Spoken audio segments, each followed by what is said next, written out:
हाय, good morning friend. Ram Ram, शुभ सकाळ. आजचा दिवस शुभ जावो.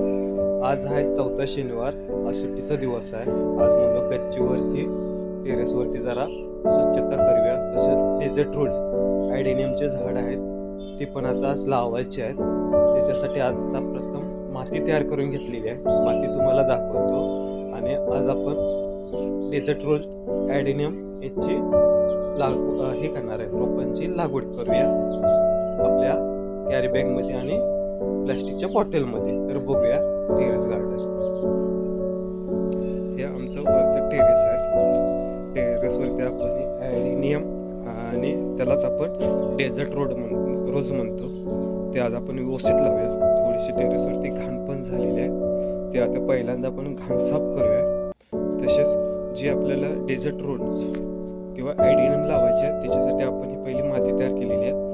घरातील सर्व वेस्टेज साहित्य असते जे आपण भाजीपाला किंवा टाकाऊ जे असते भाजीपाल्याचे देठ वगैरे सगळं जे आपण असं ते फेकत नाही, ते असे आपल्या खतामध्ये आपण आणून वरती गच्चीवरती टाकतो आणि त्याचा आपण खत पण तयार करतो. हे बघा, आपल्याकडे भुईमुगाच्या शेंगा होत्या, त्या खराब झाल्या, ते पण वरती आणलेल्या आहेत. तसे तूर होती, तूर पण जरा खराब झाली, ते पण आपण आता याच्यात आणून टाकलेला आहे. सगळा कचरा आपण हे खत तयार करण्यासाठी टाकतो.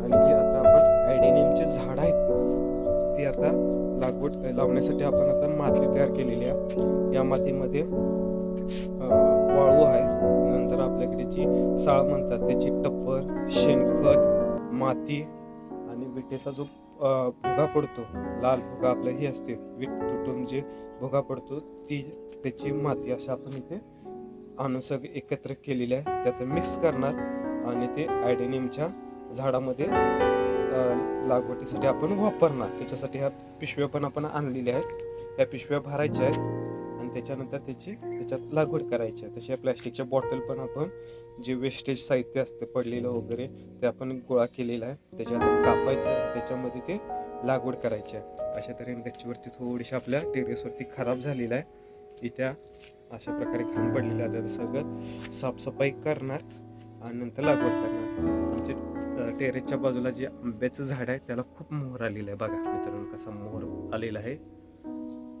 खूप मोहर आलेला आहे. मोहर पण थोडासा गळून पडलेला आहे, तो पण आता सगळा साफ करायचा आणि आपल्या खतामध्ये टाकायचा. आंब्याची जी सुकलेली पानं वगैरे खाली पडलेली आहेत त्याचा पण आपण खत म्हणून वापर करतो. म्हणजे फेकून द्यायचं नाही, काय आपल्याला पालापाचोळा जो असतो तो आपण आपल्या खत म्हणून पण वापरू शकतो. तसेच आमच्या बाजूला पण चिकूचे झाड आहे. बघा, चिकूच्या झाडाला किती चिकू लागलेले आहेत बघा. अशा प्रकारे खूप चिकू लागलेले आहेत झाडाला. हे बघा, त्याचा पण पालापाचोळा वगैरे जो पडलेला असतो त्यात आपण खत म्हणून वापरणार आहे. पहिल्यांदा हे इथलं झाडून घेऊया, म्हणजे दिसायला पण चांगलं वाटेल, स्वच्छता पण होईल इथे. आणि जे आपल्याला जी कॅन वगैरे असतात, आपण तेलाचे डबे वगैरे असतो ते आपण फेकून देतो, ते पण आपण आता झाडं लावण्यासाठी त्याचा वापर करणार. हे बघा, अशा प्रकारे झाडं लावण्यासाठी त्याचा आपण वापर करायचा आहे. सगळे आणलेल्या वरती टाकलेलं, थोडं इकडे तिकडे पडलेलं आहे, थोडं खराब वाटते, ते पहिल्यांदा स्वच्छ करूया आणि पुढचे तुम्हाला दाखवूया कसं लागवड लावणार आपण, पिशव्या कशा भरायच्या, माती वगैरे सगळं आता तुम्हाला दाखवतो. तर पहिल्यांदा आधी साफसफाई करून घेतो टेरेस आणि चालू करतो लावायला.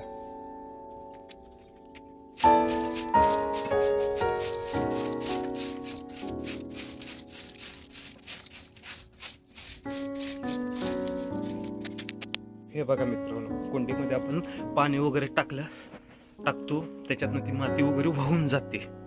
ती माती आता परत आपण दुसऱ्या झाडासाठी वापरणार आहे. पहिल्यांदा झाडून घेणार आहे, त्याच्यानंतर जी खाली माती पडलेली आहे बघा ही, याचा पण आपण परत यूज करणार आहे. का तर ही माती चांगली असते, त्याच्यासाठी याचा आपण वापर करणार आहेत. तसे ॲडिनियमला हे बघा, अशा प्रकारे आपल्याला आता शेंगा पण आलेल्या आहेत. या बियापासून आपण परत त्याची रोपं तयार करणार. या शेंगाच्या आत बी असते. हे बघा, या प्रकारे अशा प्रकारे प्रत्येक ॲडिनियमला असे आलेले आहेत बारीक बारीक बी. याचा पण आपण आता रोपं तयार करण्यासाठी याचा वापर करणार आहे. अशा प्रकारे हे बघा मित्रांनो, हे ॲडेनियमचे आपण एक महिना झालेले आहेत. जे आपले पाण्यासाठी जे कप असतात, वेस्टेज असतात, आपण जे पाणी पिऊन टाकून देतो, त्या कपामध्ये आता आपण बारीक जे आपल्याकडे रोप होतं ॲडेनियमचं, ते आपण या कपामध्ये लावलेलं आहे. म्हणजे कसं, टाकाऊपासून टिकाऊ. त्याच्यानंतर जे आपल्याकडे पाण्याच्या बॉटल असतात, थम्सअपच्या बॉटल वगैरे असतात, त्याचा पण आपण त्याची लागवड करण्यासाठी, रोपांसाठी आपण त्याचा पण वापर केलेला आहे. हे अशा प्रकारे केलेलं आहे, लागवड केलेली आहे. म्हणजे त्याच्या आपण याच्यात जे वेस्टेज असतं टाकून वगैरे देतो, त्याच्यामुळे पर्यावरणाचा पण दुष्परिणाम होतो. त्याच्यासाठी कसं प्लॅस्टिक लवकर खराब हे होत नाही, वेस्टेज होत नाही. पण त्याचा आपण अशा प्रकारे जर वापर केला तर पर्यावरणाचा पण ऱ्हास होणार नाही, पर्यावरणाला त्याचा उपयोग होणार नाही, पर्यावरणावर कोणत्याही प्रकारचा परिणाम होणार नाही. याच्यासाठी जे आपल्या घरातील टाकाऊ वस्तू असतात ते आपण आपल्या घरातील कुंडी म्हणून देखील आपण त्याचा वापर करू शकतो. टाकाऊपासून टिकाऊ आपली हाऊस पण त्याच्यात पूर्ण होते. याच्या बाजूला आपल्याला जेट प्लॅनची पण झाडं आपण इथे लावलेली दिसतात बघा. अशा प्रकारे ही आपले जेट प्लॅनची पण झाडं आहेत. तसेच इथे आहेत बघा, हे काय या प्रकारे अशा आपण हे लावलेलं आहे. इथे पूर्ण आधी साफसफाई केल्यानंतर तुम्हाला व्यवस्थित दिसतं. हे बघा, हे जेट प्लॅन आहे. हे बघा, अशा प्रकारे पूर्णपणे गच्ची साफ केले. आता तशी ती ज्याच्यातनं कोणतीतून माती वगैरे गेलेली आहे, ती माती आपण याच्यात सगळी साठवलेली आहे. आता ही परत दुसरी कुंडी वगैरे भरताना याचा वापर करायचा. म्हणजे कसं त्याच्यात हे होत मातीचा पण वापर होऊन जातोय. माती पण पौष्टिक सेंद्रिय द्रव्य खूप असतात आणि माती वेस्टेज होत नाही. त्याच्यामुळे असं केलं आहे. आता आपण माती तयार करूया आणि पहिला ह्या पिशव्या भरून झालं की तुम्हाला दाखवतो. आता माती तयार झालेली आहे. आता हे आपण कॅरी बॅग ज्या आहेत झाडासाठी आणलेल्या, ते आता आपण पहिल्यांदा भरून घेऊया. त्याच्यात थोडं पाणी टाकून ॲडेनियमचे डिझाईन रोडचे आपण जे बारीक प्लॅन तयार केलेले आहेत ते आता आपण त्याच्यात लावूया. आधी ते भरून रब लागेल खूप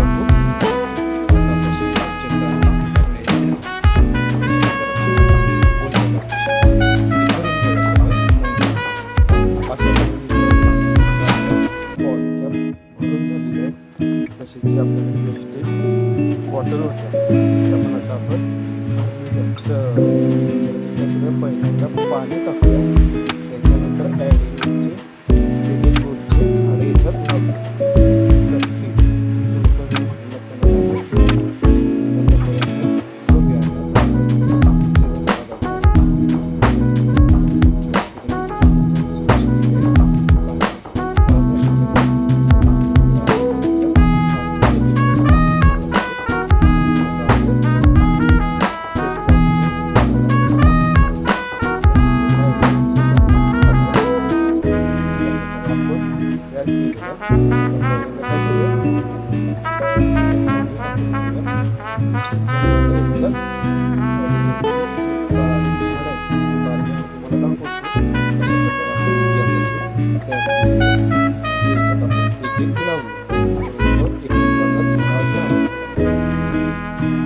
आता आपण सर्व कॅरीबॅग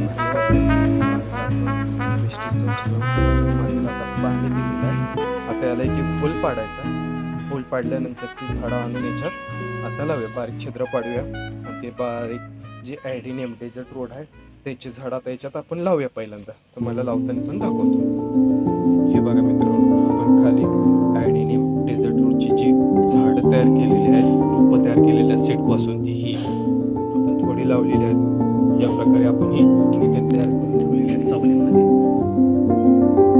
सर्व शेड आहे ते आता आपण वरती नेऊन लावूया पहिल्यांदा. चालतं ॲडेनियमचे शेडपासून तयार केलेले रोपं आता या प्रकारे होलं पाडून घ्यायचे सर्वांना. म्हणजे त्याच्यात आपल्याला डायरेक्ट ती झाडाची रोपं जरी लावून टाकले तरी पण चालते. या प्रकारे आपण आता हे होलं पाडून घेऊ सर्व यांना, त्याच्यात ते लावूया.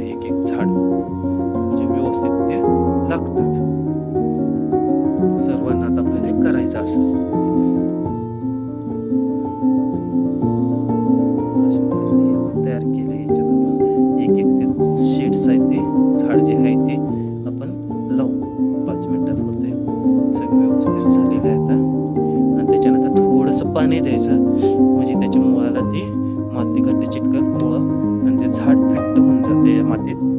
त्याच्यामुळे आपल्याला बरं पडते. आता हे लावून घेऊया. हे सगळे फुलं पडलेले आहेत,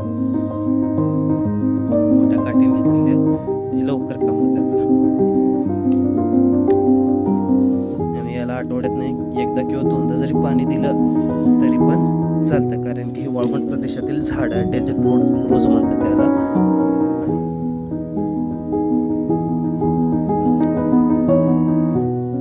याच प्रकारे आता हे सर्व झाडे लावून तयार झालेले आहेत ॲडेनियमचे. आज आपण हे केलते, जी आपल्याकडे शेड होते त्याच्यापासून जी झाडं तयार झाली ते आता आपण कॅरी बॅगेमध्ये लावलेले आहेत. सर्व झाडे बरोबर 51 झाडं आज आपण लावलेल्या. हा पूर्णपणे आपल्या टेरेस गार्डनवरची ॲडेनियमची बाग आहे. ही बाग तुम्हाला कशी वाटली नक्कीच एकदा कमेंटमध्ये कळवा. तसेच या व्हिडिओला आपल्या फ्रेंडमध्ये मित्रामध्ये शेअर करा. तसेच बेल आयकॉनला क्लिक करा, म्हणजे असेच नवीन नवीन व्हिडिओ बनवायला आम्हाला प्रोत्साहन भेटेल आणि अशीच नवीन नवीन माहिती आम्ही तुमच्यासाठी घेऊन येऊ. तर या व्हिडिओला नक्की शेअर, कमेंट व लाईक करा. भेटू पुढील भागामध्ये. धन्यवाद. आजचा व्हिडिओ कसा वाटला तो नक्कीच कमेंटमध्ये कळवा. बाय. भेटू पुढील भागामध्ये.